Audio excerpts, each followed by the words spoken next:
Today's story is about a different kind of missing persons case. Whenever someone goes missing, we usually assume that foul play could be involved. But sometimes the actions of the individual before they disappeared help to tell the story of why they did. This is one of these cases. Also, unlike most of the disappearances that we talk about, there is actually a resolution in this case, and I think that it will surprise you. Let's talk about Ted Conrad.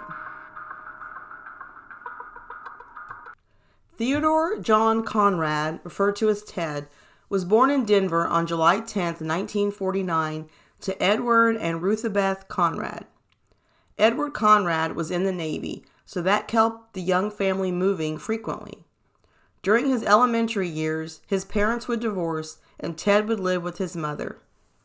She would remarry a man who had 2 sons, and the blended family would move to Lakewood, Ohio, where Conrad graduated from Lakewood High School in 1967. Conrad then attended New England College in New Hampshire, where his father was an assistant professor of political science. Conrad was elected freshman class president at the small college. For unknown reasons, Ted Conrad would leave the college after only 1 semester and return to Ohio, where he then enrolled in evening classes at Cuyahoga Community College in Cleveland. Ted Conrad rented a furnished apartment at 10600 Clifton Road in Cleveland. In addition to his night classes, and with the recommendation of several prominent people in Cleveland, he was hired as a vault teller at Society National Bank for their 127 Public Square location in downtown Cleveland. In that role, he would fill orders for cash from the vault for tellers at the same branch as well as the other branches.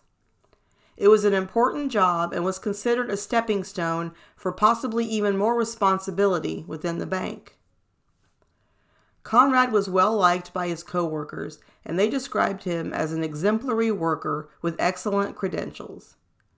The week of July 7, 1969, Ted Conrad's vault supervisor was hospitalized for surgery, so he worked pretty much on his own. At closing time on that Friday, July 11th, which was the day after Conrad's 20th birthday, an employee saw him leaving carrying a brown paper bag. They thought nothing of it, thinking that perhaps it contained soft drinks. Later that same evening, Conrad's landlady watched him get in a cab and leave, waving to her as he passed by. Her new tenant had only lived at that address for the past 6 weeks, but he had definitely made a good impression on her. She would describe him glowingly as a lovely boy, a gentleman in every way, shape, and manner. Little did she know it would be the last time that she would see her tenant. On Saturday, Ted had made plans with his best friend to go golfing that afternoon. But when the friend arrived at Conrad's apartment to pick him up, he wasn't there and his car was gone. Ted Conrad would fail to show up for work on Monday, July 14, 1969, and did not call in. It was the first day that he had missed work since he started at the bank 8 months ago. They thought that perhaps he was sick, so someone went to his apartment, but he wasn't there. They phoned his mother, and she didn't know where her son was either, which concerned them. Then they decided to check the vault. When they searched the vault, the bank discovered that there was a large amount of money missing. They were unsure exactly how much money was unaccounted for, but an early estimate was $200,000. So on the same day of the discovery of a huge amount of money missing from the vault teller doesn't show up for work. The bank wasted no time in calling in the FBI. They would soon issue a warrant charging violation of the Federal Reserve Act and embezzlement against the missing teller, Ted Conrad. Although Conrad's crime was despicable, as always seems to be the case, some didn't think it was a big deal. I'm not sure if it was mainly Conrad's peers, but he was compared to as a sort of Robin Hood. There were even t-shirts circulated at the time in Cleveland that said, "Run, Ted, run." It's interesting that he was compared to that fictional character, though, as it does not appear that Conrad's actions were to benefit the poor, only himself. His father didn't agree with the glorification some had for his missing son. Charles Conrad said, "This is the heartbreaker of my life.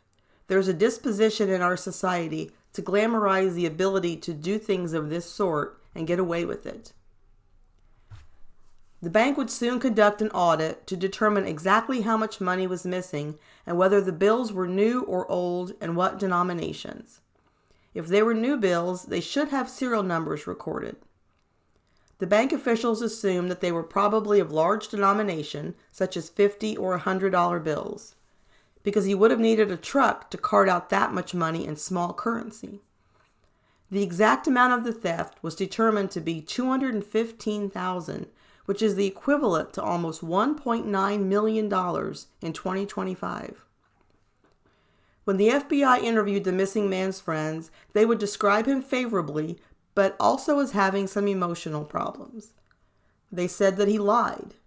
He stole a deck of cards from his uncle just to prove that he could. He was upset at his stepfather for asking him to turn his paycheck over to the family, a request that Conrad refused. His friends also said that Theodore Conrad appreciated the finer things in life. Conrad's friends and girlfriend then told the authorities about the Thomas Crown affair. Ted Conrad was obsessed with the popular movie and had watched it at least 6 times. A brief synopsis of the 1968 movie is a bored millionaire businessman, Thomas Crown, played by Steve McQueen, accomplishes a perfect crime by convincing 4 men to steal over $2 million from a Boston bank for him. The men were successful in the theft and took the money and dumped it at a prearranged place where Crown then retrieved it. Crown then deposited the money into an anonymous Swiss bank account during several trips to Geneva so as not to raise suspicion. Later in the movie, he arranges another successful heist where he once again escapes without punishment. After seeing the movie and thinking that the Thomas Crown character was so cool, Conrad even started to dress like him, his friends say. The FBI would even reach out to Steve McQueen just in case Conrad tried to contact him. Conrad's group of friends recalled they would talk about the movie with him. Possibly thinking about the plot of the movie, Conrad would tell his friends how lax the security was at the bank. He said, "It would be the easiest thing in the world to steal money from the bank. I could walk away with a bag full of paper money and no one would stop me." Although police didn't know where the young embezzler currently was, they were able to piece together his activities right after he disappeared. Shortly after Ted Conrad vanished, he wrote a few letters to his girlfriend, Kathy Einhaus. They arrived in the mail and they were postmarked Washington, D.C., as well as one from Inglewood, California.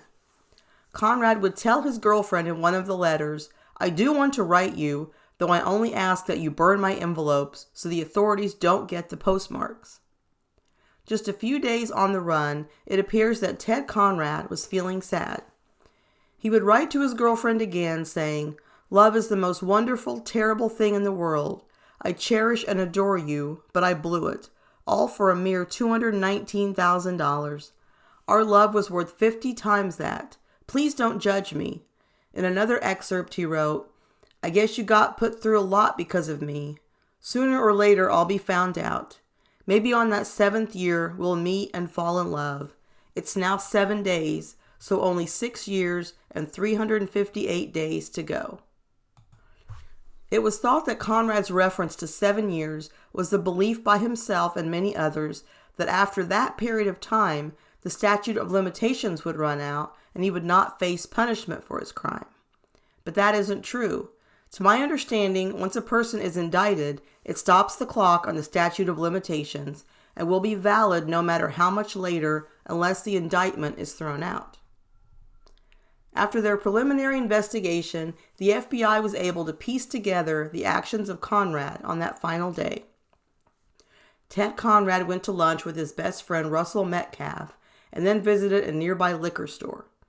He returned from lunch carrying a brown paper bag that contained a fifth of Canadian Club whiskey and a carton of cigarettes that he had bought at the store. He apparently brought the bag into the vault with him, so no one thought anything about it when at the end of the workday he emerged from the vault with the same paper bag. But the workers had no idea that it was now filled with $50 and $100 bills. Then at 7:26 p.m. at his apartment, he waved goodbye to his landlady and climbed into a yellow cab. It drove him to Cleveland Hopkins International Airport. He called his girlfriend at the airport and told her that he was going to Erie, Pennsylvania for a rock concert. He then bought a ticket for a flight to Washington, D.C. under a fake name and never looked back. The bank said that they were insured for the loss and that Conrad was a bonded employee. When being interviewed for a newspaper article, a federal official issued a word of caution to the missing young man. With all that money, he'll have to be careful. He seems a fairly innocent kid in some ways, and if he gets into rough company, he may find himself in more trouble than he bargained for. In September of 1969, a federal grand jury indicted Ted Conrad for embezzlement and making a false entry to the records of the Society National Bank. The false entry charge was from when Conrad made an entry in the bank's journal on July 10th in an attempt to cover up his theft. There was now an active warrant for his arrest. All they had to do to take him into custody was to find him, but that was proving to be quite a challenge. In the fall of 1969, a retired couple was vacationing in Hawaii when a very nice young man struck up a conversation with them in a hotel lobby. After speaking to the retired man for several minutes, the young stranger offered to buy the man a drink at the hotel bar. He agreed, and sometime during their conversation, the older man mentioned to the young stranger that he and his wife were from Cleveland. The once friendly guy then seemed uncomfortable and made an excuse to leave. The couple didn't think much about the encounter, but when they were back home in Cleveland and watched the news coverage, they realized something. The young stranger who befriended them looked exactly like Ted Conrad. Many of the details that the young man shared with them also matched with Conrad's life. The couple alerted the FBI, but by then it appeared that Conrad had left the area. The FBI diligently worked the case for years. There would be possible sightings phoned in, but they were never able to track Ted Conrad after that sighting in Hawaii in October of 1969. Decades would pass and the case would stay cold. Conrad's mother would die in 1998 and his father in 2004, the whereabouts of their son still unknown. Deputy U.S. Marshal John Elliott would investigate Ted Conrad's disappearance for decades. He took the case personally, even becoming obsessed with it. He was from the same part of town and would bring his family to the ice cream shop where Conrad worked. He and Conrad also had the same doctor. John Elliott even traveled the country during his career looking for the fugitive. After he retired in 1990, he would still go into the office almost every week to go back through the files. His son Pete Elliott would follow in his father's footsteps and quickly rose through the ranks and became the top U.S. Marshal in Cleveland. He inherited Ted Conrad's case from his father and wanted to find him not only to bring him to justice, but also to honor his father's hard work on the case for many years. They would work on the case together for years, his father off the record during his retirement, and they agreed that if the son were ever able to locate Conrad, that his father would be the one to put the handcuffs on him. Unfortunately, John Elliott would die in 2020, the answers to the fugitive's whereabouts still a mystery. But the year after his father's death, Pete Elliott, while continuing to investigate the case, would for the first time in decades finally get a lead. Someone sent Marshal Elliott the obituary of a man who died in May of 2021 named Thomas Randall. He was from Boston and had the same month and day of birth as Ted Conrad, and the year of birth was only 2 years different. As he looked further, he saw even more similarities. This person's parents had the same first name as Conrad's parents, and the mother's maiden name was even the same. It said that he was born in Denver and that he attended New England College, both facts of Ted Conrad's life. Pete Elliott couldn't believe what he was reading. He pulled a college application for Conrad from the police file that his father had acquired decades earlier to compare it with the signature on some recent paperwork that Randall had signed, and they were identical. U.S. Deputy Pete Elliott then quickly made the drive to Boston. Deputy Elliott would go to the house where the late Thomas Randall had lived. He would meet with Thomas Randall's wife Kathy and his daughter Ashley in their modest 3-bedroom home in the Boston suburb of Linwood. Elliott would tell the family of his belief that their loved one was wanted fugitive Ted Conrad. He wasn't sure what their reaction would be or if they would even believe it. So when they did speak, he was surprised at what they said. They did admit that they knew their loved one was Ted Conrad, but they had just recently found out. They said that Conrad was diagnosed with an aggressive form of lung cancer in early 2021. The treatment was very hard on him, and it was becoming obvious that he didn't have much time left. One day, while the three of them were watching TV, he said out of the blue, "Ladies, just in case it ever comes up, when I moved here, I had to change my name, and the authorities are probably still looking for me. I just wanted you to know that in case it ever comes up." Then he went back to watching NCIS. His daughter and wife sat there shocked, not knowing what to make of the comment. At first, his daughter thought that it was a weird dad joke. He didn't tell them his real name at first, but then after urging, he did tell his daughter Ashley his given name, but made her promise not to look it up. She initially promised, but then couldn't resist, so she did look it up. She was incredulous at the story she found about the bank theft. She said she felt like her life was now a Lifetime movie. She did share the bank story with her mother, and they approached her father and told him that they knew the story behind why he left Ohio, but it didn't change the love they had for him, and he seemed relieved to hear that. Thomas Randall was in the advanced stages of a disease that would soon end his life, so they had more important things to focus on. After he passed away, the two women decided they would give themselves a year to grieve, and then they would tell authorities what they had learned. But Pete Elliott's visit that day put an end to that plan. Ashley Randall has a couple of podcasts out there where she talks about her father, so I'm using some information from them to help tell the story. She is on an episode of Dark Side of the Land, and there is also a 6-episode podcast series on Smokescreen titled My Fugitive Dad. In the podcast, she shares that growing up, her father didn't talk much about his past at all. The story he told was that his parents were killed in a car accident when he was 17, and it was just too painful to stay in the area where he grew up. He always said he lived in Colorado and never mentioned living in Ohio. He did talk about what a talented musician his mother was. She was a classical violinist, and recanted a few memories concerning that. Ashley also said that her dad didn't like to travel. She said her parents had the opportunity to travel to France with her through the school at a discounted rate. Her mother jumped at the chance to go, but her father declined. He did not have a passport because he would have needed a birth certificate as well as a social security card and Thomas Randall's name to get one, and he only had the latter. The big question that Ashley Randall was able to shine some light on was why her father stole the money. When she asked him, he would talk about his terrible personal life. His mother had remarried, and his new stepfather was terrible to Ted. He was verbally abusive and often referred to Ted as a good-for-nothing. He would make him do chores and never allowed him to stop, to rest, or get a drink, and he would at times pass out because of it.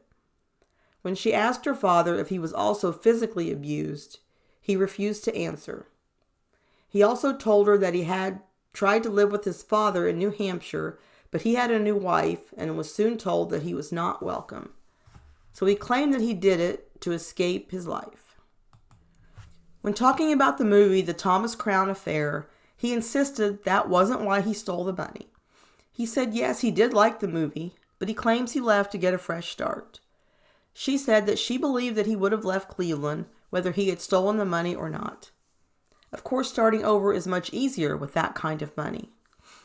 She thinks that the only reason he confessed to them is he was worried that they would be contacted about it after he was gone. Ashley Randall also recounted something that happened shortly before her dad passed away. She said that her and her mother had the sad job of looking for the life insurance paperwork.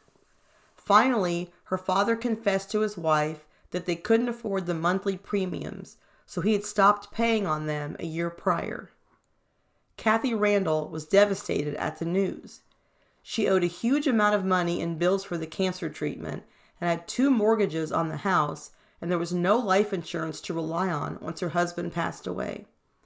His daughter would say that this deception was even worse than the secret he hid from them about his past.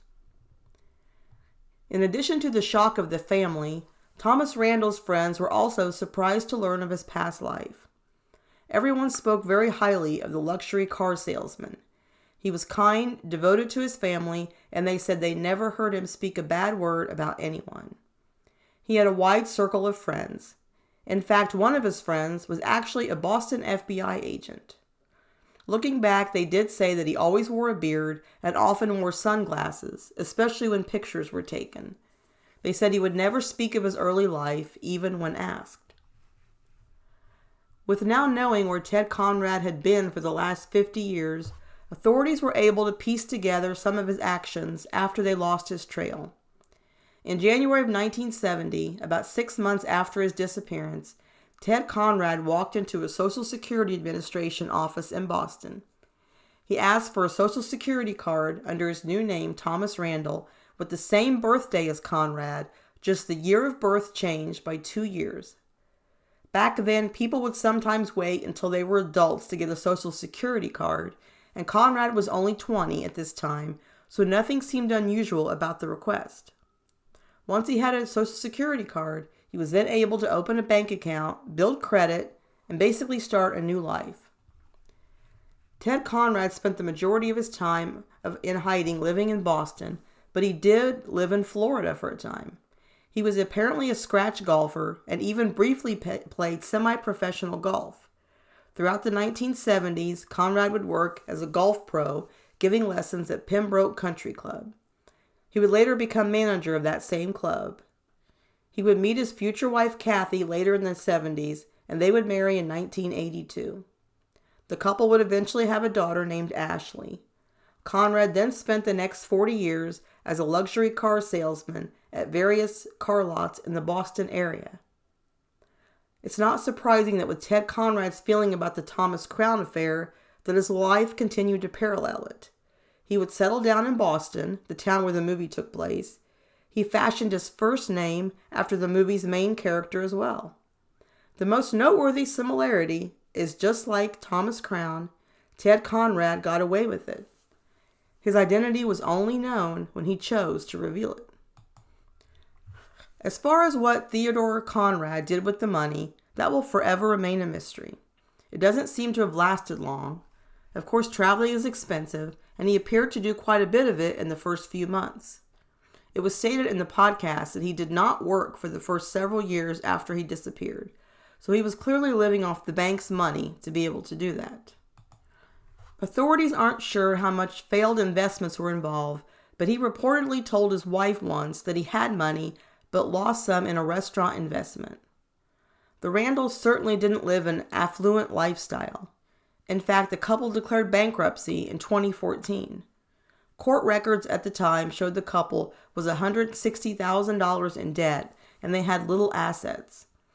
At the time of Conrad's death, the couple was once again deep in debt. But it's still a mystery how he could have gone through that much money in a relatively short amount of time and have nothing to show for it. So the answers of exactly where all the money went would die with Conrad's death. As far as my thoughts on this case, I think it is a very interesting story. It really does sound more like a movie. Perhaps that's because it was replicated in part by a movie.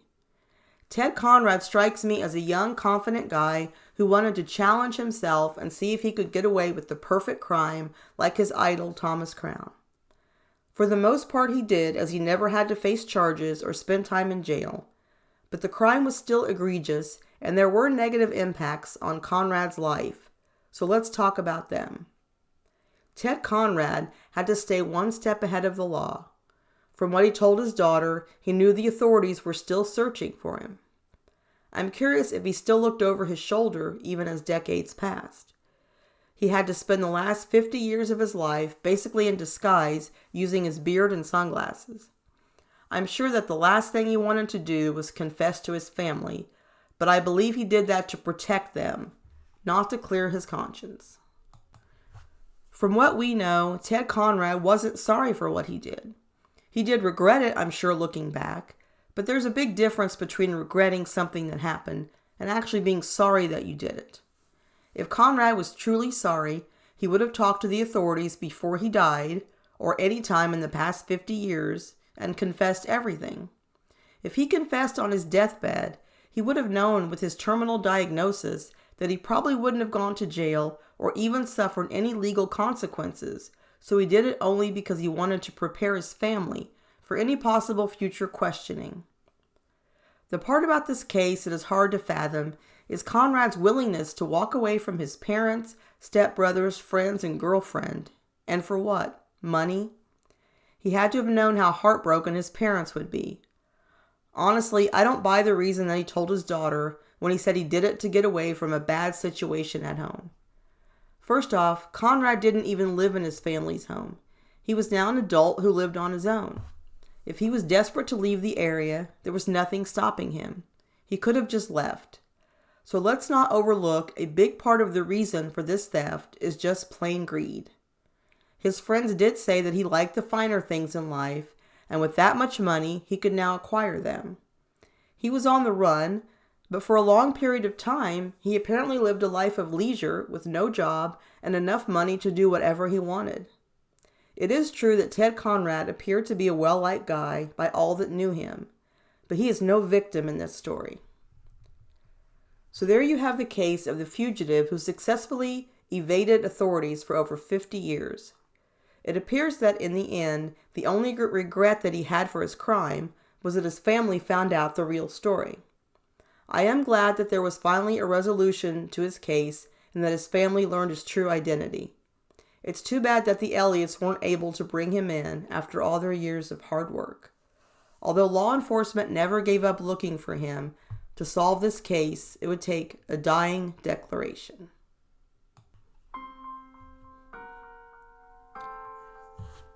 That concludes my podcast on Ted Conrad. If you liked it, please leave me a rating or review where you listen to your podcast. You can find my podcast on Spotify, Apple Podcasts, Amazon Music, iHeartRadio, YouTube, and YouTube Music under one word, Lost and Found Podcast. You can also find all of my original articles as well as direct links to my most recent podcast on my website at Lost and Found Blogs. I also have a Patreon channel under Lost and Found Podcast where I cover additional lesser-known disappearances. You can reach me via email at lostandfoundpodcast@yahoo. And remember that cold cases stay cold because their story stops getting told.